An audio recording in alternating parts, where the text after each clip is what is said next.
The Harlem Stage Gatehouse Theater is reopening this week with a performance postponed by the pandemic. I got a behind-the-scenes look at A Drop of Midnight following a tale of race relations and family lines across continents. A years-in-the-making moment. Why do I look the way I do? Jason Diakite, also known as Swedish rapper Timbuktu, is telling his story on the Harlem stage. My gaze lands on my hands.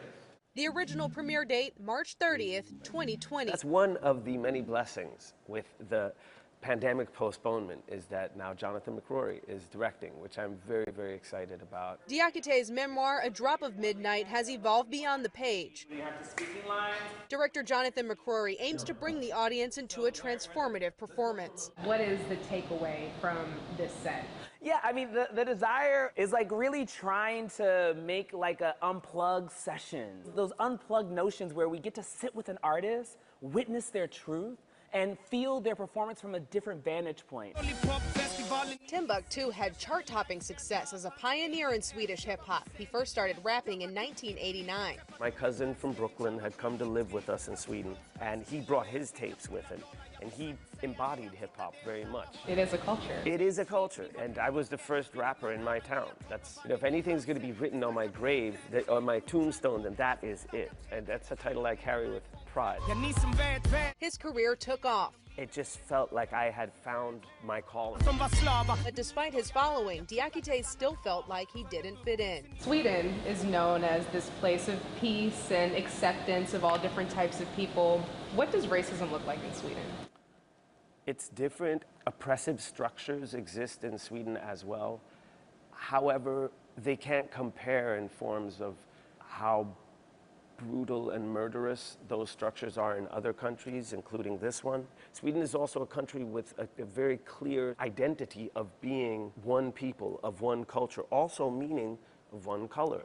It's a very different experience, I imagine, than growing up as a person of color in the United States. You don't quite look like her. A child of interracial American parents, Diakite explores how his biracial experience ties to his black father's family. Only this halfway kick. Most people's autobiographies should be told in this format. You Yeah. get a little song, you get a little story. Yep. Talk about that merge between hip-hop and your life.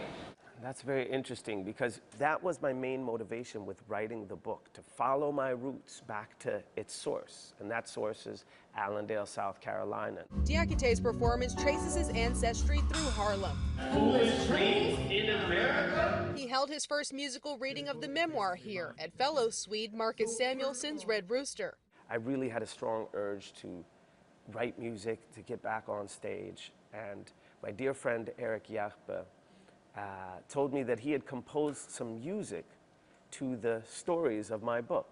And Eric played the piano while I was reading from the book, and Rakim, the band, and Gloria, Ryan, and myself sang songs in between, and I was like, guys, we could do this for 90 minutes. A Drop of Midnight, the performance, premiered in Sweden in 2017.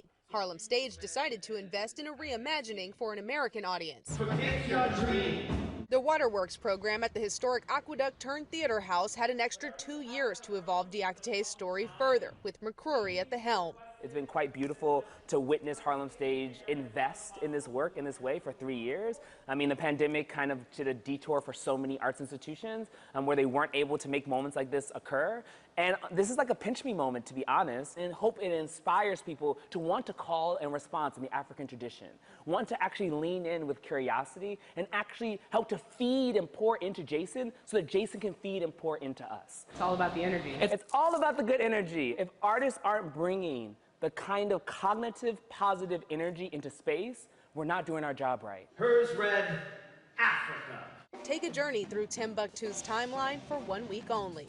What do you hope happens when you bring A Drop of Midnight to the pool of midnight that is Harlem? Well, you know, I'm not from here, but I'm of here. I hope that my grandparents hear this wherever they, are. This was their neighborhood. These were their blocks. His voice calls out to them. Happy to be here today.